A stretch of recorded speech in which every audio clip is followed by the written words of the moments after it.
La gestione dei beni culturali nei paesi del bacino del Mediterraneo è stato l'argomento principe della seduta del Consiglio dell'UIA, l'organizzazione mondiale della categoria che rappresenta milioni di architetti in 124 paesi del mondo. Svolta stamane a Casa San Filippo e promossa dal Consiglio nazionale degli architetti.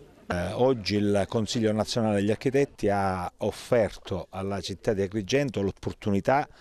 di recitare per un giorno il ruolo di capitale del mondo per l'architettura, alimentando il dibattito sulla gestione dei beni culturali, ma soprattutto sul metodo per mettere a sistema le emergenze culturali, ambientali, paesaggistiche di un territorio, promuovendone così il rilancio socio-economico e lo sviluppo sostenibile. Quindi sarà interessante, soprattutto nel pomeriggio ci sarà questo confronto tra esperienze, l'esperienza di Parco della Valle di Agrigento con le altre esperienze che hanno avuto successo nel mondo, con particolare riferimento all'area del Mediterraneo che, ricordiamolo, è sempre la culla del linguaggio architettonico mondiale. Un importante incontro per promuovere la gestione dei beni culturali nei paesi del Mediterraneo, coniugando la valorizzazione del patrimonio architettonico e allo stesso tempo realizzare delle opere moderne. Oui, donc je pense que Sì, è un po' complicato, però l'idea di fondo è che l'arte è unica, non c'è arte moderna o arte antica, ma è arte e l'arte antica aiuta a promuovere l'arte moderna. L'arte moderna è anche un modo per attirare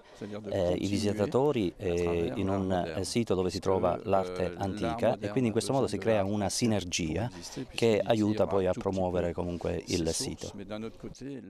E sempre stamane è stata inaugurata una mostra internazionale nel cuore della Valle dei Templi. Da oggi in poi, con la nostra provocazione che abbiamo già lanciato, voi vi ricorderete bene, con la passerella per la Valle dei Templi, proprio questa provocazione che noi abbiamo lanciato la rilanciamo con questa mostra di architettura contemporanea del gruppo UFO, che è un gruppo internazionale di progettazione.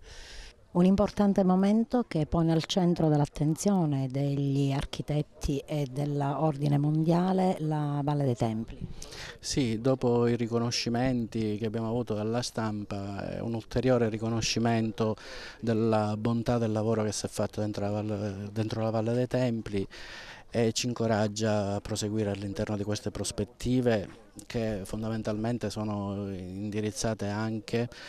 a rendere la valle un luogo non solo dedicato ai visitatori ma anche ai cittadini che